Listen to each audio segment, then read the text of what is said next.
From the time Jack was about 6 months old, Joe and I knew that something was unusual about him, something a little off and not quite right. Every day I had a pit in my stomach that I couldn't ignore. He never cooed, he never babbled or pointed or gestured, and he didn't even seem to know who we were. About a year later, after a lot of evaluations, the doctor told us he has autism spectrum disorder. Almost every day somebody stops me to ask what it's like to have 5 kids, what our life is like, what it's like to have Jack, what he brings to our lives.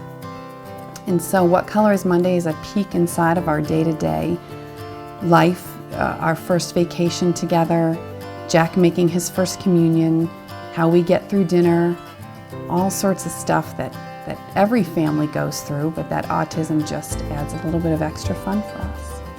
One night I was cooking dinner and it was a lot of chaos as usual. Some homework, some tired toddlers, a lot of activity going on. And Jack came up to me and his words kind of parted the chaos and he said in his clipped tone, what color do you see for Monday? And I turned to him and I said, Jack, I don't see the days of the week as color. I don't know what you mean. And he went on to tell me what color he associates with every day of the week. And so when I was struggling to come up with a title for the book, What Color is Monday just seemed to be the perfect fit. Jack's been terrified of dogs since he was a small child. One time we were staying in a hotel and we walked in and there was a dog there. And he immediately started to get frantic. And all the kids started to get frantic. And right off the bat, he just started to circle this large lobby and circle and circle.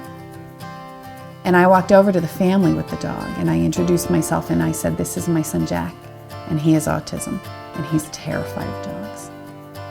And I will never forget the way this stranger gently sat down next to his dog and started to call out to Jack. He said, Jack, my dog's name is Gracie. And we're here. Gracie and I are waiting for you. We're here for you.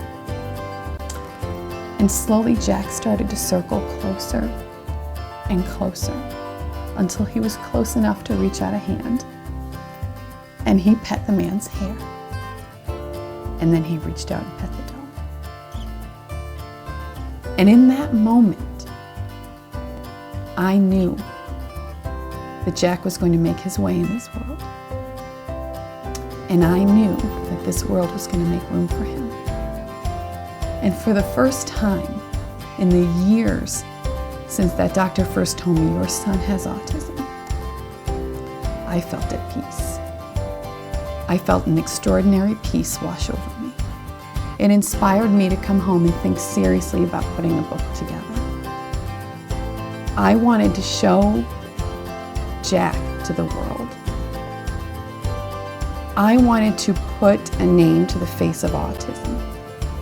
And I wanted it to be a sweet little boy named Jack with deep set blue eyes and sandy brown hair.